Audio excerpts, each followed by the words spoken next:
toute l'actualité des régions d'outre-mer et des ultramarins de l'Hexagone sur outremernews.fr. Bonjour, je me trouve à Dunkerque pour le départ du Tour de France à la voile 2016. Un départ de Dunkerque pour une arrivée à Nice après 9 jours aux environs du 31 juillet. Éric Delucy, le président de l'UGP BAN, présent évidemment, qui est partenaire, l'UGP BAN, partenaire de cette course. Alors, on va dire c'est parce que Dunkerque a un lien avec la banane, monsieur Delucy? Non. D'abord, Dunkerque a un lien avec la banane, puisque Dunkerque... c'est là que nous débarquons l'ensemble de la production de Guadeloupe et Martinique depuis maintenant des années. Et nous avons donc une relation très forte avec le port de Dunkerque, avec le monde des dockers de Dunkerque qui soutient beaucoup notre production, et avec plus globalement la ville de Dunkerque. Mais ça n'est pas la raison pour laquelle, parce que la course démarre cette année-ci à Dunkerque, mais elle pourrait démarrer ailleurs. Simplement, le Tour de France à la voile, c'est une très belle manifestation sportive. 270 000 spectateurs qui la suivent, des passionnés de sport. Et ça fait des années maintenant que la banane de Guadeloupe et Martinique a choisi d'être partenaire d'opérations sportives ou d'être partenaire de certains sportifs. Souvenez-vous que lorsque nous avons relancé cette production fortement en termes commerciaux et en termes de marketing, il y a maintenant plus de 10 ans, dans les années 2004-2005, nous avions choisi Laura Flessel et Christine Aron, entre autres grands sportifs de l'époque. Et avec ces deux figures emblématiques du sport, nous avions fort bien remonté une image qui à l'époque était peut-être un petit peu détériorée. Aujourd'hui, cette époque est éloignée puisque la banane de Guadeloupe et Martinique bénéficie d'une très excellente image, excellente réputation sur le marché français. Nous sommes depuis maintenant des années aussi les partenaires du Marathon de Paris, très belle opération sportive. Et donc le Tour de France à la voile fait partie de ces très belles opérations sportives nationales, de dimension nationale, qui pour nous sont importantes parce qu'elles participent à l'image, à la réputation de notre production. L'impact est très très fort après ces manifestations sportives pour la banane de Guadeloupe, de Martinique, banane française maintenant. Absolument, absolument. Et nous espérons aussi aller plus loin au fur et à mesure que nous développons la force commerciale. Vous savez, nous nous sommes engagés depuis des années, non pas seulement dans la vente de bananes en volume, mais dans l'amélioration de la valorisation de notre production. Voilà. Vendre un produit, c'est bien. Le vendre le mieux possible et le valoriser le mieux possible auprès du consommateur, c'est beaucoup mieux. Parce que ça apporte aussi des recettes supplémentaires à nos producteurs. Or, la filière de bananes de Guadeloupe et Martinique, elle n'a qu'un objectif. C'est de valoriser sa production pour que ses producteurs vivent mieux. C'est une filière qui a une dimension sociale considérable, comme vous savez, tant en Guadeloupe qu'en Martinique.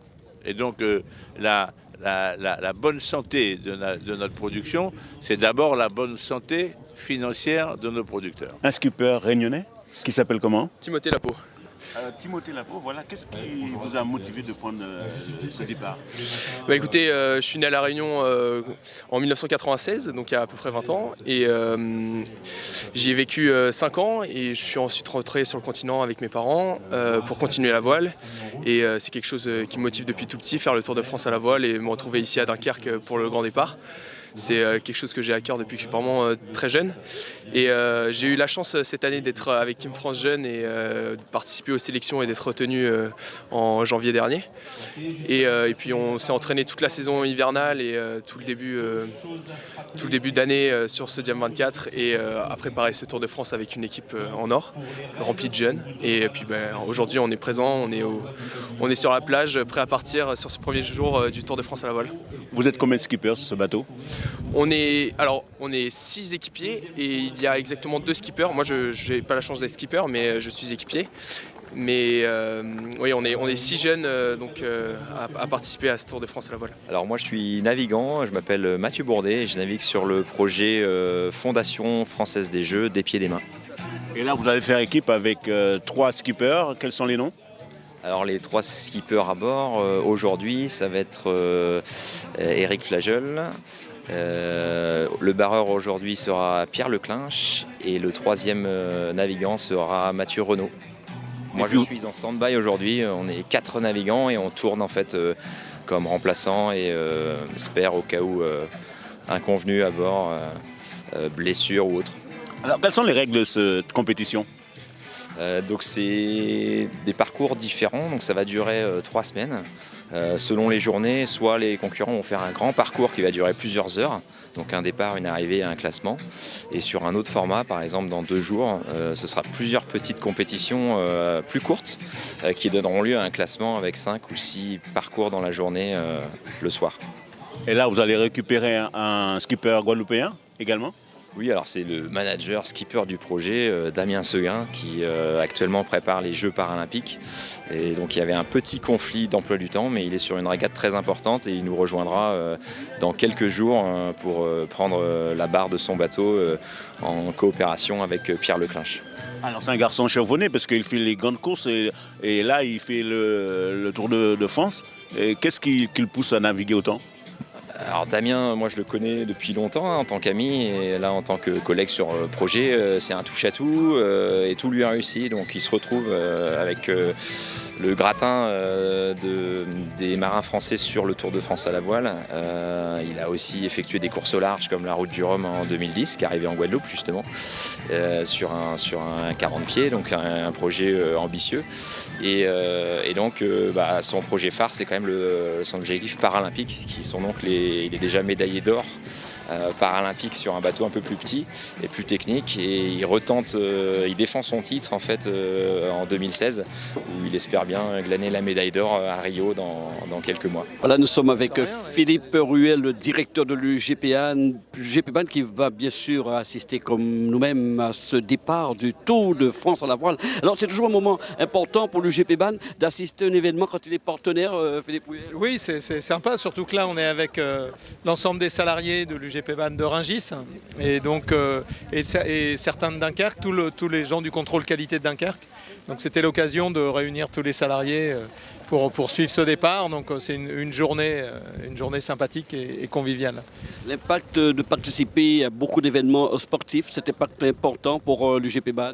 Alors c'est vrai qu'on est partenaire beaucoup avec ASO sur le marathon de Paris, sur le Tour de France à la voile, sur beaucoup de courses de running, etc.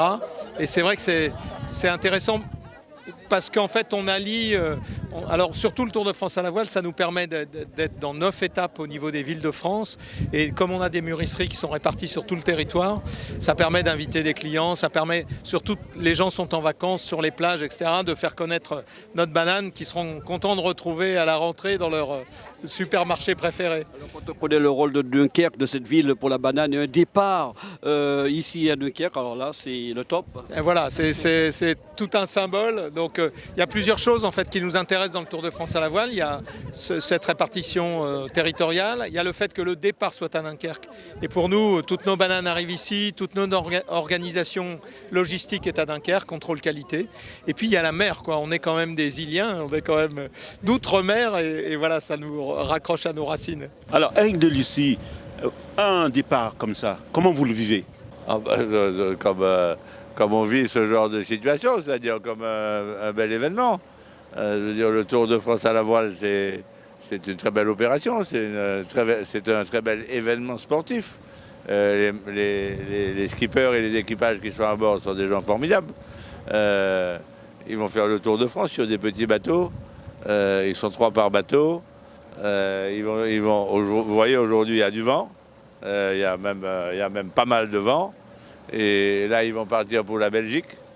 Après, c'est une petite incursion en Belgique. C'est la seule incursion en territoire étranger, si on peut dire, puisque tout se passe le long des côtes françaises. Mais c'est un très bel événement sportif. Et je suis très content que toute notre équipe qui s'occupe en France de valoriser, de commercialiser, de contrôler notre production de bananes, soit là pour assister à cette manifestation et y participer. Vous êtes témoin d'un événement? Envoyez vos photos ou vidéos à contact outremernews.fr.